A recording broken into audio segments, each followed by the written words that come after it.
काल ज्येष्ठ नेते शरद पवार आणि एकनाथ शिंदे यांची विधानभवन परिसरात भेट झाली आणि यावरनं चांगलंच राजकारण तापल्याचं आपल्याला पाहायला मिळालं. आणि आज संजय राऊतांनी या भेटीवरूनच आपली तिखट अशी प्रतिक्रिया जी आहे तर ती व्यक्त केलेली आहे. त्यावरूनही राजकारण तापलं आहे.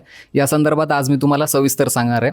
आधी कालची भेट झाली होती नेमकं, तर त्या भेटीत नेमकं काय घडलं होतं ते आधी तुम्हाला सांगतो. 30 वर्षांनंतर जे तर ते शरद पवार विधानभवन परिसरात गेले होते आणि काल त्यांनी शिंदेंची भेट घेतली होती. महाराष्ट्र कर्नाटक सीमावादासंदर्भातली काल ती महत्त्वाची बैठक होती. महाराष्ट्र एकीकरण समितीची ती बैठक होती. त्यानिमित्त शरद पवार हे त्या परिसरात गेले होते, त्या बैठकीला हजर होते. त्यावेळी शरद पवार हे अचानक शिंदेंच्या दालनाकडे गेले. शिंदे त्यावेळी कॅबिनेट मिटिंगमध्ये होते. ज्यावेळेला त्यांना असं कळालं की पवारसाहेब आपल्या भेटीसाठी थांबलेत, त्यामुळे त्यांनी तातडीने कॅबिनेट बैठक थांबवली. त्या कॅबिनेट बैठकीतून ते बाहेर पडले आणि ते आपल्या दालनाकडे गेले. त्यानंतर या दोन्ही नेत्यांमध्ये जवळपास 15 मिनिटं चर्चा झाली. या बैठकीच्या वेळेला राष्ट्रवादीचे प्रदेश अध्यक्ष शशिकांत शिंदे होते, जितेंद्र आव्हाड होते आणि आणखीन 1-2 नेते होते राष्ट्रवादीचे.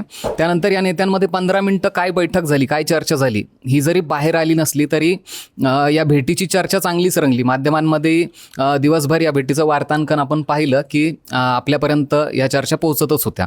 पण आज त्यावरनं सकाळी राऊतांनी पत्रकार परिषदेमध्ये जे तर ते आपली तिखट अशी प्रतिक्रिया जी आहे तर ती व्यक्त केलेली आहे. राऊत बोलताना म्हणाले की शरद पवार हे नक्कीच मोठे नेते आहेत, पण ज्या गद्दारांनी आपलं सरकार पाडलं त्या गद्दारांच्या छताखाली जाऊन अशा पद्धतीने बैठका घेणं म्हणजे अशा पद्धतीने मोठ्या नेत्यांची विश्वासार्हता कमी होते असं मत त्यांनी व्यक्त केलं.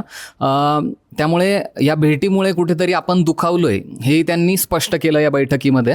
त्यांचा बोलण्यातला दुसरा मुद्दा हा होता की तुम्हाला जर भेट घ्यायचीच होती तर ती तुम्ही कुठेही घेऊ शकत होतात. शिंदेंच्या दालनामध्येच ही भेट घ्यायची काय गरज होती, कारण अख्खं विधान भवन ओस पडलं होतं. समोर राष्ट्रवादी भवन आहे, YB सेंटर आहे, तर तिथे तुम्ही ही मिटिंग का नाही केली, ही त्यांच्या दालनातच ही मिटिंग का केली, असंही राऊतांनी हा मुद्दा मांडला.